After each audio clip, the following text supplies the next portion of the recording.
Ekwaya Batomi omo fa so run Barcelona club no. Amana e difficult the ama players ni bi so mbefu especially wages omo de ma omo. Wonim say Frankie de Jong bought this season with Barcelona. The wages will raise to 25 million euros.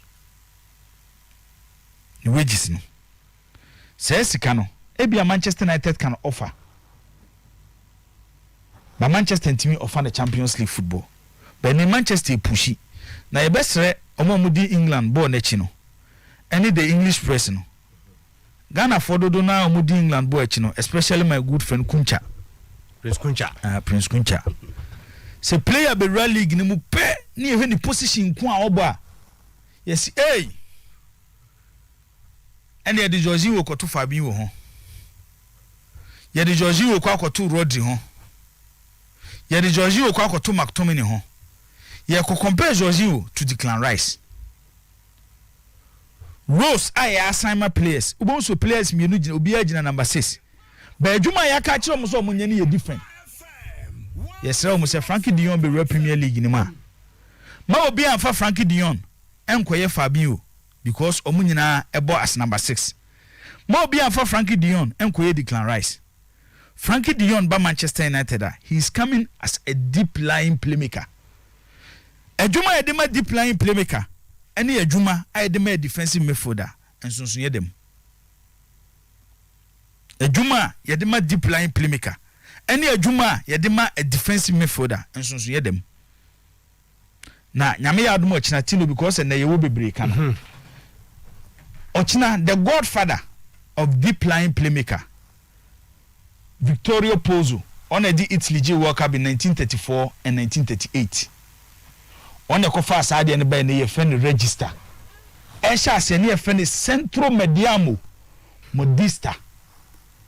Centro Mediamo Metodista. Enu na nene man na ababe register. Nti wochina ye be chirechirim. Na sa brante na friend se Frankie de Jong ni be Premier League ni ma. Momo nkoye ni Georgie wodi ni bi. Emfa ne kototo Fabinho. Emfa ne kototo Declan Rice. Omo ne ye classify omo as defensive midfielders. Georgie omo ene Frankie de Jong omo. Omo te se Sergio Busquets. Omo te se Andrea Pirlo. Edia ede mo no Italians omo ye register na deep lying playmaker. In the 30s omo ye centro mediamo. Nti ochina ye be chem reason why players Biba League ni ma Clementino quickly ni akwakofa how many defensive no ye how many say no ye how many say no me Rose are no equal. Coach na Oba Manchester United na friend Ten Hag no. Ope players are omobo that role no. That deep line playmaker role no. Ti nyame ya admo china search na ye memeda e benya abotre na ya cheche sa anyomani. Me da say striker oboajibo me ko ba for na message say ba no confessing ka wote you know ho a any the letter no letter ho a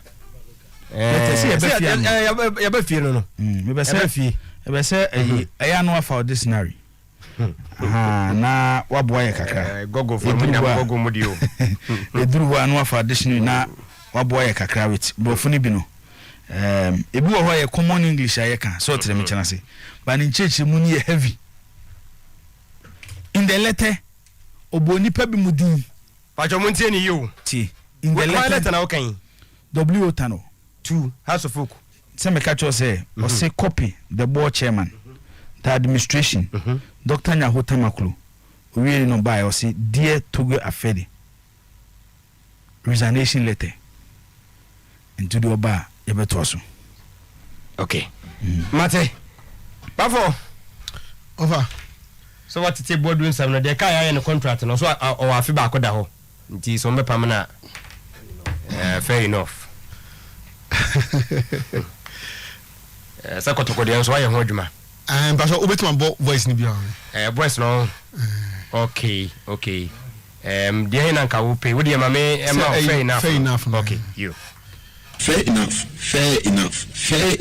Abeya me yare say project am dey me say me yema has folk no me nanwe and then dream me fancy half cry na bia bibisa na dey see me dream bia say me dream aside that no nothing else and I need to go move forward me flop the entire many flop and say with the later part of the season na performance started picking up and as disease influenza disease 25 players and then official and all that so this season has to focus suffered than more than any club thinking say has beaten me the picture with that no matter what you have managed to go there, that will take you to Africa. The cups are two, the League Cup and then top 4 cup. Can it take you to the no? Also, when you know, lack of preseason, so kakra. This year season in your challenges kakra make as a coach and say you have time for preseason and now blending with the new players to the old players and when you preseason it will take them a time for them to understand your coaching philosophy and then the players are also after league others areas you're trying for FA Cup for now your boy FA Cup within a week in a Champions League to stand by at that time now as a your record injuries and fatigue will also take place traveling and then playing with no rest no preseason after you free Champions League to confederation the same problem about confederation is a league in so until my record more injuries and the fatigue as well until also in partner and then you see this season and then team they up with the new players are great but some of them are young and then make us say preseason you both any matches you don't where I say mistakes one I say the strong say but we take them straight to the league and then Champions League. So being a coach, it will be very difficult for you to start with the league still our sample confederation with the injuries and the fatigue, a very difficult and yes I don't know fans also expect it but idea is see until a concern the brewery. For we have production team will be high a debate to us yam right. If I credit in my anonymous Empire FM, yes, which is okay. Maybe I can't be but my small information in kakra answer. Okay. Na afi my baby. Information I'm picking is ebia by close of day ochinano. Na agadasi ni mudasiru. Sorry agadasi ni apel. Na omaba. So what me no na mudanka ho yeah that's the information I'm picking. There's a muda de na koso ani wo am say trust no me no de no say e bia so mo ba san akode amintimi kire bat muda de wa ma bi when they say o mo ba o ma bi nti no obaba kra ne bia obefa ne nyama e bia possible e bi so mo so ba from no maso akoso kire bat at least baby anko pimo chana de no ma ba o ma be du Ghana kotoko press no mo do wo mo ko mo do va no miensa le koye agadas apel na muda na apel ni agadas de omo babak muda de onya maaye meni so beba no so menim omo insibia me di information twam keke na ye be follow up no nso kakra wo no mo kotoko so me pick information say bia 5 players foreigners 5 foreign players through 2 or 5 5 2 no be fi Europe na ba na 3 no be Africa but 5 foreign players any be on babeka ho 2 be fi Europe main Europe aba main Europe na 3 now Africa and so I don't know that's it okay and kakra me picking no Kuredu Yadom so has a we was 3 years contract and has an open contract negotiation with Suleiman Tari who said 1 year until what sign season by I said on come no Africa na on konkohwe na August no kaso so nim de kan no a head battle assistant coach no wagye atom wagye ho so wadadwe ho sa antenra na what baby no wo hwe a video na bona ge was a video no a video na fensen o head Peter Mama etna o ye studio sa prophecy no o hwe sa video no no ni mom to mo alert no say obi nto e no hwe sa and I have a video of okra o hwe video no menim say what the make can say yeah I have a video of okra o hwe video no a Peter Mama jibo akunya ma na Peter tena ye and o say okra omobo no nwie obokra din straight o so omobo no nwie tena no obi prompt to okra say asem obi kokafa wo huni o ka say no nti ye me ka say ne wa be hunu nti no wa say wo huni e kan no say no wo ka kire wo mo say ono wadwe ho say wo nim de nti ma wo ko he dey and o mo say no obi kan say fa ho no so we sure say an and o mo yi video no ma no say on hwe nti o hwe video no say na o to din o say ne ba ne se na akɔkɔ kan asase we fam nti ɛno nso ɔhɔ no ma kakra ba wetwam boadu ba ne sukia woko so cry okay yeah obekɔ ko show mo South Africa okay omo kɔ pre-season mo South Africa nti obekɔ ko show mo no boadu menene ya adwene se season no se a coach we pese wo benya a good take off no we nya o se pre-season we nya good pre-season no credit especially when now a lot of new players aba team ni mu senior obe prepare with team we blending now be nya good pre-season we say pre-season no we starting kakra now their builder could do point bi afo be say team ni ready say be almost start season no a obe nya good take off no we nya enti eno de me ne ya adwene say no kra nya menim ni ade a ha no papa any team ni nyina and I agree with him as no can no kra we nya good pre-season especially you want to blend the new team with the existing squad na home no again on say no waka say team no be take it off no I say yakọ oma enya resource enya as a team no be take it off na apẹ na say yare no so ebebebo mu no eno so yare eno so ha wo pa enti season no say has enya egusi as won team defend league no a say obi pinke sa no we say eye part menin pakro no ya adwen na say meni bodu ya adwen say this definitely coach bia say wunya sa challenge we na ebetimi affect you in terms of we prepare with him and say we build with him no for the season we be rem no and we say the Africa and we drop back Confederations Cup league no so now and also so and all other things and was I lose key players because some certain key positions are why na ebi man fa ansha hon muntem enti we say come of feelings as space no na fe I say when ya steady results one of the players last season what do rely on so much na Salifu season we say injuries are Salifu enti me am man the best am fa ma team no and then he miss Afutu and then along the lines also the other guy is so only didn't escape me defender no there net is so eso efrimu koye ovo kakra na last season no so boy no so ekoye hokra de em so obenya kosa be she ho ntina enye equal replacement the but at least na eye kakra so ho enti you could see say no be na e be disturb the preparation you know for the season any other identity say na enko yi a say na work as a coach definitely no ade a betimi ha adwen now anopai headline e bae you say technical director beef I'm say former Shaka former Hofiam ne other teams now they kaka ho so akuchi me checks from House of Folk nobody knows this coach Chemiyo omunni no but omunni na nkasa ya na so omunni they don't even know him let alone talking to him obia nim no obia no nkasa ye. So as far as the top hierarchy of the club is concerned, Saadina Echo rounds, he is not coming into House of Folk. For now, the board is in charge. Bodri is the head coach. Yes. Omo train a report, and a pay board of Kawas and Pastor was submitting the report.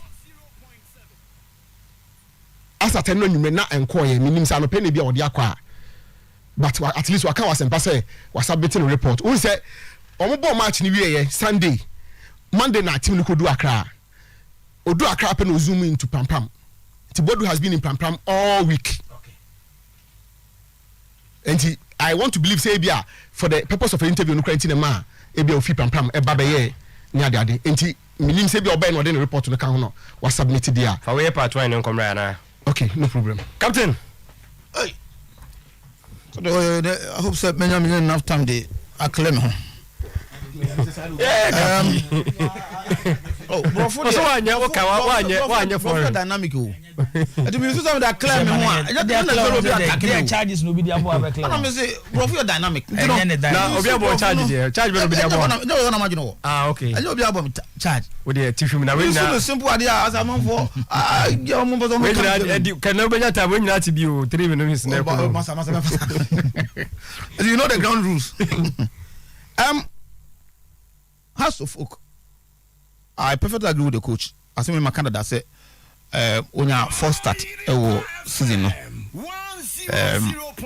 Africa no I think it's either they underrated some aspect of it and affect our preseason did omo good preseason and I'm ha na say clear say in football FIFA require every team you know me help FIFA require every team every player say at the end of the season no when you so 30 days rest or 30 days then you need another 1 month which is 30 days to do that preseason now they assign fairly any manner o lose you know more condition then no start the new season to sorry house of folk season you shall say partner they did not have that oman enough time cry and you know players no one oman rest it two oman sent me and good preseason and I'm go Africa no e do not Africa no a whole lot and am am kwai am kwaje hu 6 ne kwaje hu 4 e buy no o buy na league is watch as here sambo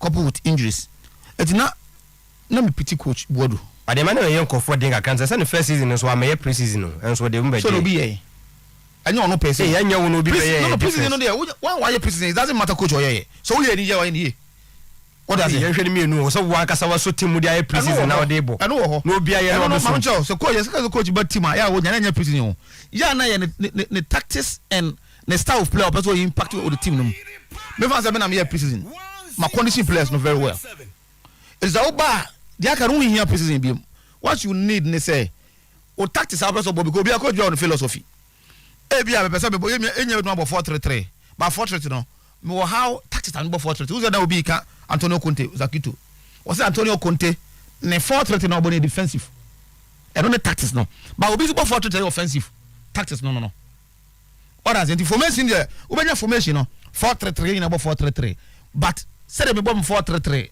and so about 4-4-2 and so about 4-2 my different my differ it is a coach Clementino and at me here preseason my good preseason but say be take over no maybe say coach Clementino style of play no it got nothing to do with the condition and then I'm coach ba almost struggle no and you know coach Bodu did not have that you know so it affected the team no and I say somewhere along the line now me feel for him I want him to be a successful coach because I like him as a person. But what also make me call him, not want him call him. Sometimes I say coach, you know, a buff from Kakra. Tilonier, Coach Hoop Stevens, House of Folk fraternity, no. I said the top man of House of Folk, so Omun Nimuno. Omun Nim star coach, no. Omun no Enkasai. Now, omun what they know, they say coach Samo Bodu. Season na bana wie ana ma dwen de na jibo kan so say has de mu kase ya kyran kwa bo say yenim obia I beg to differ oh na fa to ma ya zi da the has here enye different for the team bia Uganda but say has de na kan abam obi abedi nan ama abam no kre ebi wa ha omo aka say ebi ya say has de na kan ne ma reference say say the way this see anya won has nya de bia say ma has kwa de ai telescope ko has because omo ya de kwa bi the has here team bia ya bi but see has the near can and has the near can and I make say they all can no me I beg to differ into enko anyway thank you very much na if I want mama yeah na oka so on first coach students no money no okay in the house of folk say omni coach no enkasa and I make say me who me kind story no no na I thought say House of Folk partners no and they be on this coach no ever that is why I took time upon myself to go into it and sometimes when people go kasana say if we say no we have further explanation you go to the other one no way or one me say I can call them no mama me you know I call them our House of Folk and both bakwa de menu abafo ya no odon so de na you know na phone you kuta be share maso 70 and we clear enough to tell us say yen kasa story no kre na has anymore two the time because coach Bodu emra from ebi as me nam to a ebi has me nim question ebi tino mo krofo busa no aw come answer say fair aw we was no de be ha say wo anwu adwuma no sade e fair dey say wo anwu adwuma mum ano mo busan say so coach in there say has enough. Was not say fair enough. But fair enough we no the be hard when say maybe an animal person ko yam has when you have and I'm going when something is fair no win reservation be but what say be fair there it means it is fair. There's no reservation say so why we there means fair. Even you think bibi nkoye e bia fair enough me ne ne adwen so you too say coach adwuma de etimi e hire wo ne afire wo hospital no be adwen say say no ka say coaches are hired to be fired there me no be adwen wo but e call them so make no so bam you know na manager dey ya usi answers no dey ya nsa mami mo preamble kakra coach Samuel Obuodu the number one advisor oh house of folk Doctor Nyaho Tamaklo. Metimi akase bi nso what honne ya. It as a result of Dr. Nyaho Tamaklo na advice to him and his technical staff. So, you know, say if Nyaho Tamaklo our advice coach no, if at open asempa eba out, eba kan sema eno o kan ye na. E dey na be botim. Nyaho Tamaklo. Ana be kan say Coach Samuel Obuodu enya fit enough to lead House of Folk or be able to offer House of Folk when it comes to more Africa. And I hope so kind say you know. Yeah. Say obi on the advice no coach no. Say somebody dey want House of Folk. Coach run to Nyaho Tamaklo. Sometimes no after take staff na be ka ho. No akasa chiro. So if you about the kasa say na what comes to your mind? So So the House of Folk family also believe say it was a story coach the other, a story being manufactured by the coach and his media people to malign almost say because I'm going for coach about no now I'm for the do matter but that's not the case. Hey Samu, yes. They feel say the answer to Nyaho coach in fear say when Nyaho coming out to say what he said no means he say the exit is coming because he has been insulting the coach. And also House of Folk, Coach Samuel Obuodu, or reported directly to Tobe, not any other person. In Haas today, or reported direct. So Coach Obuodu person, or you know, make sure say one Tobe to me one meeting in a week or twice. If you know, or reported to Akambe, or reported to Odote, or reported direct to Tobe. Bibiana Togo Roko, and in fact. Although tell representative Togbe, Obi say Akambe die. Menkaibia for the last 4 or 5 months based on the coach Bodu Akasada. Alaja Akambe, only coach Bodu 4 or 5 months. Menya sure say omienu edin komo. So that one is there. Tino. In fact, the House of Folk management has done a lot to support Coach Samuel Obuodu. But for some of the things I ever out no, and you're nice. Before the FA Cup finals, you know what House of Folk play behind them for Busano. Coach Samuel Obuodu walked straight to the board and told them, players no air sabotage no. I won't say or be successful. In front of the board, in front of the management, Coach Obuodu can say players that House of Folk almost sabotage numbers or be successful. Or somehow money. FA Cup, not much on board, you know. And the information that I have from a distance, let me say, the players has said, say, and Kamubaba Coach Obuodu lose FA Cup, no. So they be a bit. Now the management called a meeting and told the players, no. So whoever when you prepare to house, all walk out from the meeting, no. Just to support the coach. So whichever player who feels away, I will see who the opposite coach will lose FA Cup because so what do lose House of Folk and lose no. Who's that player walk out from the meeting? In fact, the players had complained to the management and the board and say, Coach Obuodu penal because or something that me from afar. My that I told me striker. Me can say me Coach Obuodu from Shooting Stars. I didn't know. Sabe no Division 1 players.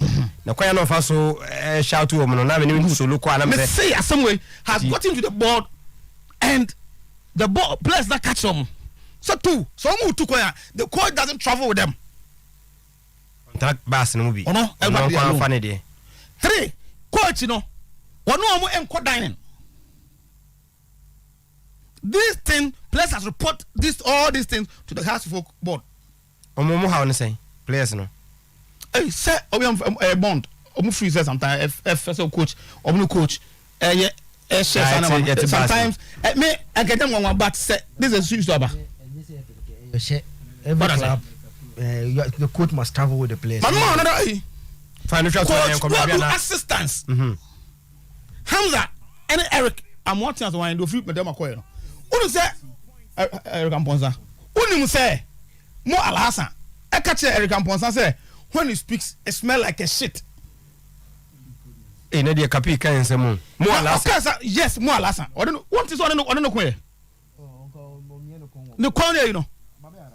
So the board asked the coach. The coach is there. At the end now. So player cassette now. And now report to the management. And the coaches told them, the board and the management say, they have reported that to the coach. Samobodu. Now report to Samobodu or Yahohi and what the indiscipline ever has to folk to them. As someone make a busa has to folk. So Panibia Nasa has to play a beer person or able to say the truth. Yankopa, and some also has no. They say me just say Samobodu be and somewhere be our kind fair enough no. He is trying to let some people look bad. But I know that man no matter because I'm talking to you now. House of Folk doesn't have coach, the preseason training. The shadow of Vancoy. Say, major report to Rihanna, Sunday before the season end. Yeah. What the program no there? You can't reporter because report about taking some days. Okay. And quiet. He has not communicated to them. They've not spoken to him. I mean, because I manufacture story way. Circle Stevens and Sunday man. Okay. I don't know. Coach Union, Seminyana, I'll tell him, say, sometimes silence is golden. But I say, Captain Sasia, for we home a brand Zakito Mariana Mako Jibuho. Zach. Tino. So I also want your fee, no. So we come to my when you come about. The first Casana, we so Saba. Zach, you go on. Tino. You see, I said, to say, House of Folk first had a very bad season. So me borrow I bet I come because now see let's not be hypocrites. I'm borrowing his words. Let's not be hypocrites. Has had a very bad season. Now you see where the hypocrisy comes in. And as far as you know, the man board member be supporters after Adan Takwa. It say one. Supporters now and the board no. They were asking for the management to sack Bodu. Tino yo, baby I born no. If you say the hypocrisy level of some supporters, let me use some supporters. Oh, Kroma say you know. I'm no good teams. Oh, Kroma say. Today, those supporters that fool say there be. I'm supposed to Bodu no. They set an agenda. Say yen sack Bodu because na results enkoye. Kabe 5 matches on no lose nana. Since initial say nya say team no on and off no. They bodily were against Bodu. E do be the Bodu ni supporters. After both match wa camp we are say he sneak and no afan the car on the call because no supporters after na they were not cool at all. Just one game. FA Cup, Kumasi has won. Now they want to use that FA Cup as a yardstick. Bodu is a very good coach, and I say the season was a very good season for House of Folk. Now the hierarchy of House of Folk are not looking at just that one game. Say, what's a between the FA Cup in Tino? A Catadia, why the whole season in House of Folk had a very good season? No. And I did analysis here. The House of Folk board fee say had league, you know. Oba has 24 points. Or 37 they count. This is in when you have 48 points. now sign start no ono start no na nka start na nka obi to aso nka o twin league no joyen this season and nka ono na sa na nka form say two coaches the ball man e pama masa bo Dubai e buy me kai two coaches Papich and that our academy boy no almost one boy no also be share be 3 no there be Nino be share some 3 games be crucial one or be share matches be to aso edmo so they believe say but for that 20 something point munya no but the country league no ena what is how board we start no and be to say onye obi a nyare ne ko ye pam na ga coach bia experience sa league no based on how he started the league for us na coach what if I say I need this, I need Mr. A, I need B, I need C, I need this to augment the squad on my office our players no omo ni South right na nde obi a airborne DJ about Africa and I'm traveling then and pacho omo ko Morocco go lead 3 days o kwazo mambo de nya me ba for was okowi from Ghana to say take them go na so Dubai from Dubai to Morocco etim say Algeria na yenya jitum say the arrangement was bad yejitum Morocco no so board na ma show mo board ma show mo say no dey akosi awie but what can in league mu dey no you see people are trying to you see I don't want to listen here the argument about board na ma Africa no wa no money say Algeria na arrangement na bad what about Morocco now deep inside house of folk tino uno mudu kuma they tell you that come sa match no nyame na dumo no manko nkofo no akwana akwaku is satan akwana again I don't want you see the moment you start speaking this way na arrogance in ebam so now there's some level of arrogance uche coaching posture or what na one pay I say matete no sa week na Africa no mo kotokore hasinya the week that we are starting Ghana Premier League the same week and I'm first game in Africa and see they don't have time and to by now how should know their program say bia you better join on this day players in by they don't like they came home without knowing when they are going back on the place near na me story be say omo person mo de crew anoko to ntino maka jonso mo nko home enye break han tse ko ba se board no ma omo de ahon hihye nyina akoma board no the board ni jutum de a omo de be konti ba ne sa mo sa afre wo mo nti we enye break no ma break wo mo ne de anti tete ne also coach ko home kakra season we see ya first in to give players no waka jam say mo ko home you are return on this date but the boys akofia without knowing when they are returning so what I say omakofie without knowing when they are returning because apparently coach no and find the program MIA say bia ye kwani say eti for bodu he should admit which he has waye say season anko ye but baby on be somebody blame no kwa fafa no so ena mo ano mate Zakito Jibo Tino yeah some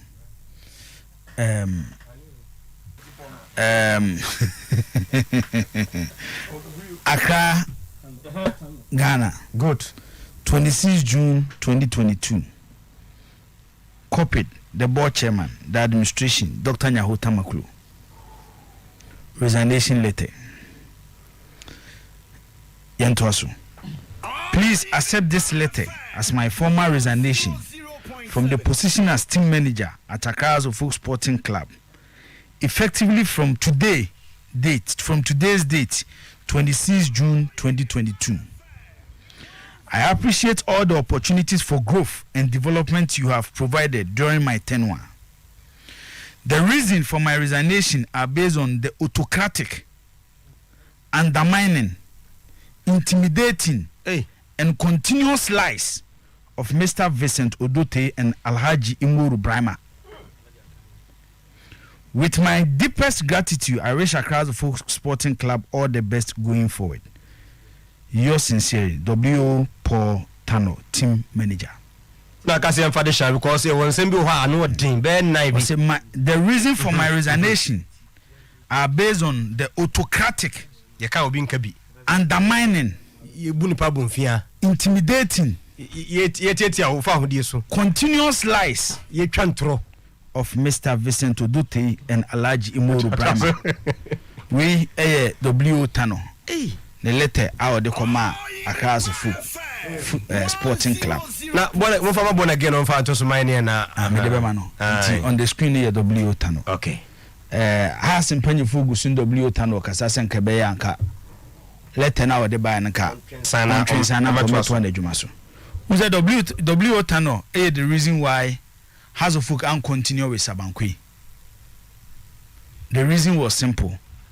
Na board chairman feel say he needs report on the team aside the coach in the Bemano.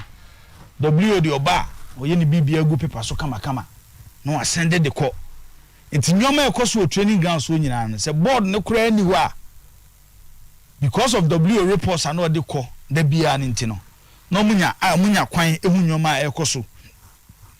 Training grounds wo nti na adwuma ni bia no ye aside enwoma kakra na wo ye na ebi eno no tino mamemma boadu asem no na onse maka e wa ha say and it will be difficult for any House of Folk board member and a management member to come out and say next season we are continuing with board. Next season any board na eto aso. The only thing I save board our House of Folk say House of Folk supporters no. Reason why board edaso has coach ene because of the House of Folk supporters no. Ebi more my ready say the moment the board touches board demonstration which a more than even Duncan there no. Tino my member wa dey bi and me sure so more House of Folk munyi na omunim. There are people closer to the board chairman. Hwe propaganda ye won forms bebree. Ebu o the chief propaganda na not ni baby no wayi ne ho. Ono nka ho. Ba no wa hyese mu nkoye. Why name the relationship between Mohammed Polo and the board chairman? Very good relationship between Mohammed Polo and the board chairman. 2 days before Dr. Nyawo Tamaklu interview, ewo Angel, na Mohammed Polo akasa will take. Meboa. Yeah. Ede asem no kan. Osi, oheko sambobo ne technical team na. Omo fi susu aso de has beko Africa. 2 days after Mohammed Polo, then Dr. Nyawo Tamaklu. Asem na Polo kan na no. Eno a and a Dr. Nyawo Tamaklu bekan. What do you say? Once he deals straight with the board chairman, there are elements within the club. Let me tell you this. Has ni Bechem United no.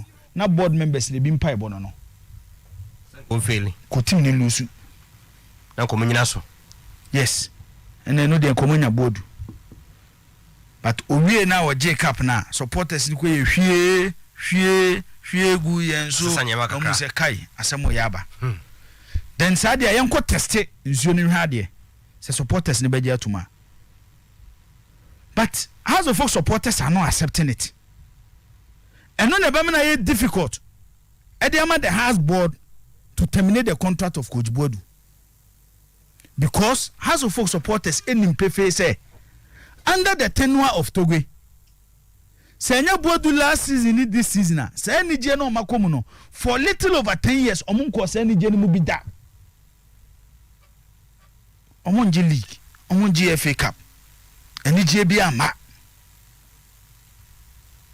It is a Bodu aba na a season and a half. Waje FA Cup 2. Waje league. Super Cup.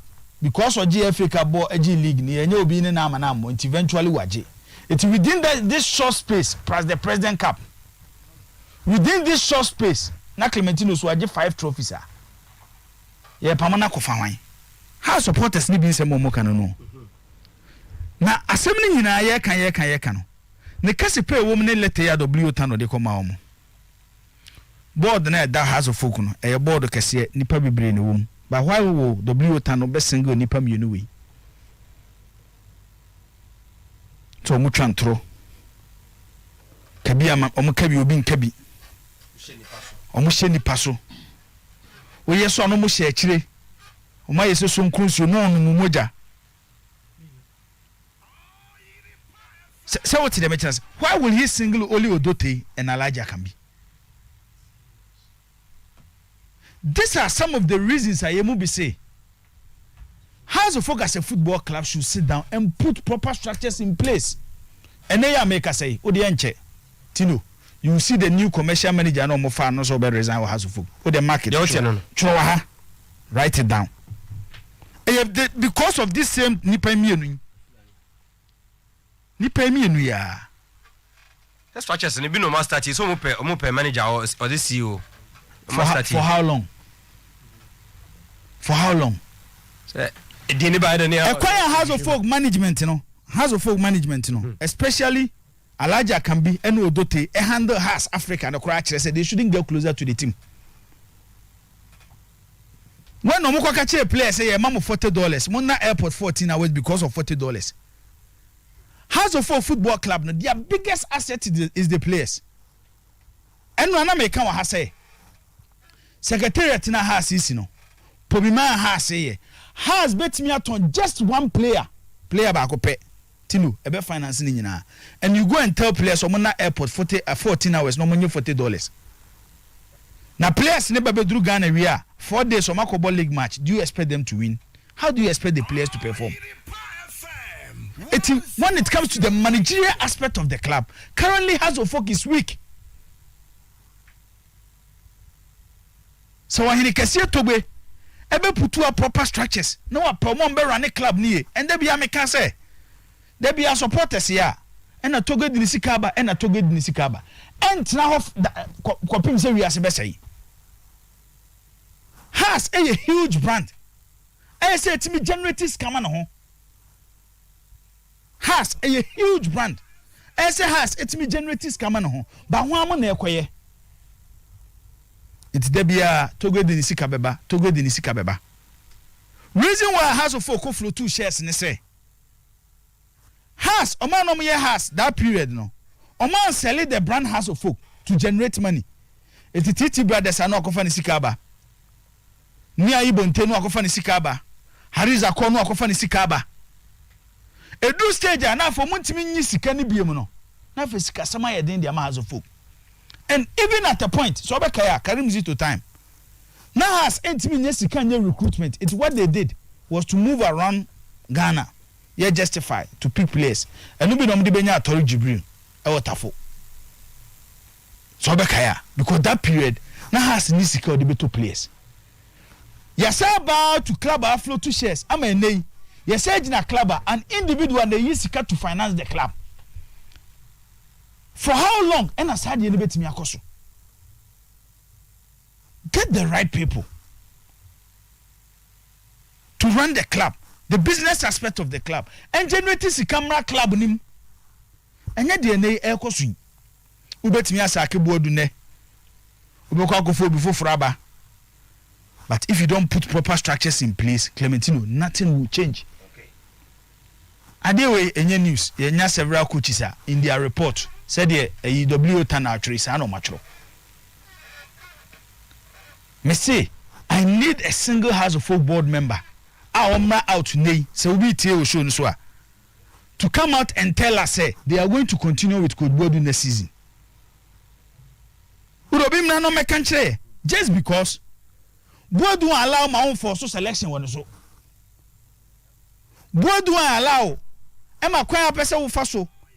Eye team no bodu ma wonye etisade bodu ya arrogant tino ma memma story bi ha se ko Go Stars game no ko winning 1-0 no onim say coach bodu a day before the game osi game no kro onko osi game no onko game be oh has any baby any go stars okay oh baby any eno na omoko suspend Fatao coach ni say you suspend a player without the intention without onu coach being aware and Fatao is influential player within the team or your captain of the team near suspended player no na coach nya aware usi coach nko fa team vanko bobo na owie ne ye shana Clementino wabeka se coach nasa Saturday we are starting now there are people closer to the ball chairman okay say me Kobe Jones was it on Facebook and baby and they go to her trying to say so munyi coach board on free and our supporters started some more attack no could delete it no you can Kobe Jones you can Mohamed Polo you can Togo Afede you can Alaji Akambi you can Vicenzo Wodote these are people closer to the ball chairman continuously omoba bontin to say things it looks like he a pamu coach e dey na ball chairman e ya fa ho ba me dey obi a onim Kim Grant story no Kim Grant promise be anu asasi so man fama no o wa betena ho ba da ye free Kim Grant meeting no osuin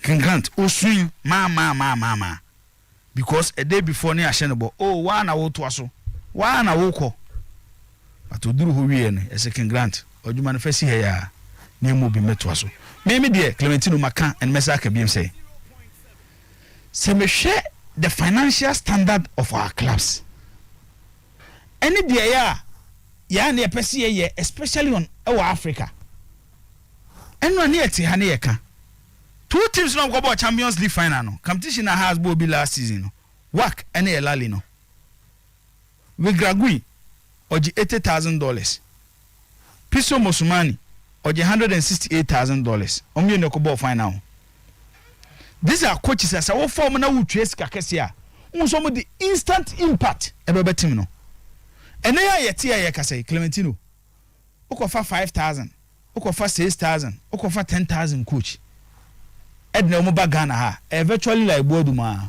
okay it is a woni say sika no a de be fa coaches a omo bo wosoro a omo bo mbema instant impact ene nyame ncha de has in partnership with Cincinnati ni Hoffenheim nim de ni ba ku fotirim based on what Bodu has achieved because nei se Togo o wasundwe o hasa because of Coach Bodu's success last season and this season. Would just imagine say after last season demonstration no and a ha sent me Angie Liga aka onya sumdwe so okobubu secretariat tesifofro onya sumdwe to even enter into partnership with Hoffenheim and Cincinnati. Okay, so what the mention say it's all that I'm trying to say ni say Has can build their own fine but some of us almost car but there be America say yakwa Africa area ba kwa me mahwe amehu say Ghanaian clubs recently etosini at the technical area. But I Togo board chairman etwo no so wo sika Togo afede no betimi dia fa coach bia ne modern bo wosoro ate so de oba ya wutimi se coach we die ya pamo board ni de na ba na sa coach no obema instant results I'm for it but me share has see na they don't have it but the key thing has of us see and say Clementino proper structure so proper structures done o ma Togo di team ni show mo san they are failing me da say Jibo I mean inshallah babo bamo wa meti bi na say we team dey bi na kamefa course kakra over last the PRO came with him right yes I don't say yes anybody at House of Folks board don't tell you na sampane if he sought permission from anybody Mr. Anybody at House of Folk say the interview board had today at Asempa if he sought permission from anybody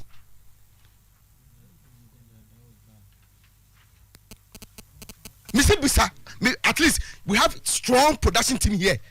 Say where the that anybody has to folk knew about this. What are you talking about? Me say the last time proper net me his first interview after winning the league. Oh yeah, was here, this house, this very house, and the Kotoko management knew of it to the extent that the PLO came with him. Why? Okay. It's not what. Opare was with him at the interview. No, was Paubi. Yes, Opare was there. Opare nobody has to fucking you of this interview today. Utobo.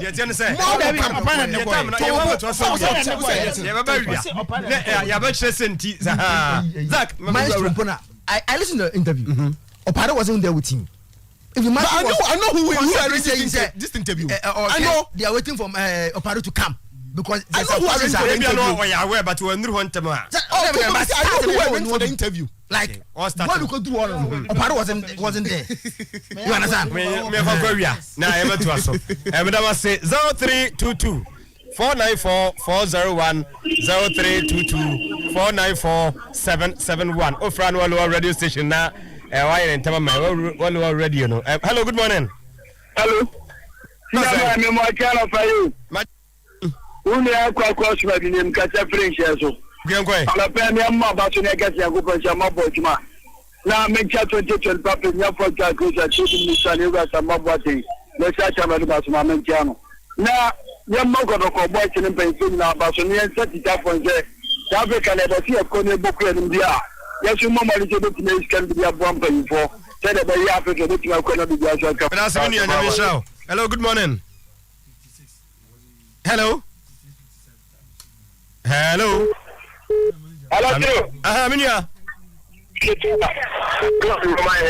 Yeah, no, Jay, why?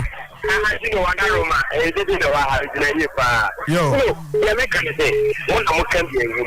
I have to so for now. Can you say? I do only have word you. And you to be letting yet one day cap. What is there? What you come over there? If you now, I won't. That's the problem.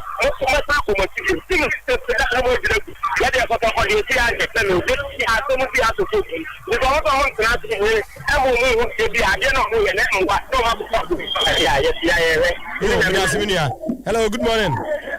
Good morning, Kino. Solo. I can't say why I'm there. Yeah. Manafran power station I'm doing and a play. Madama only ever Japan Amazon, Raja can go the American pa and I will another day. Now, Kakama Kajatino. So how to prove 1.4 or not Tamako the board where may a follow not to matter. Because here, good better how to put him now the educational. What is me no and a young man and a good buyer better also. But this is on one can affect him completely. And this can league. What should I do this in the company? And you a coach, and that's who does that performance ready as a ball attitude. No one hour you're not born attitude.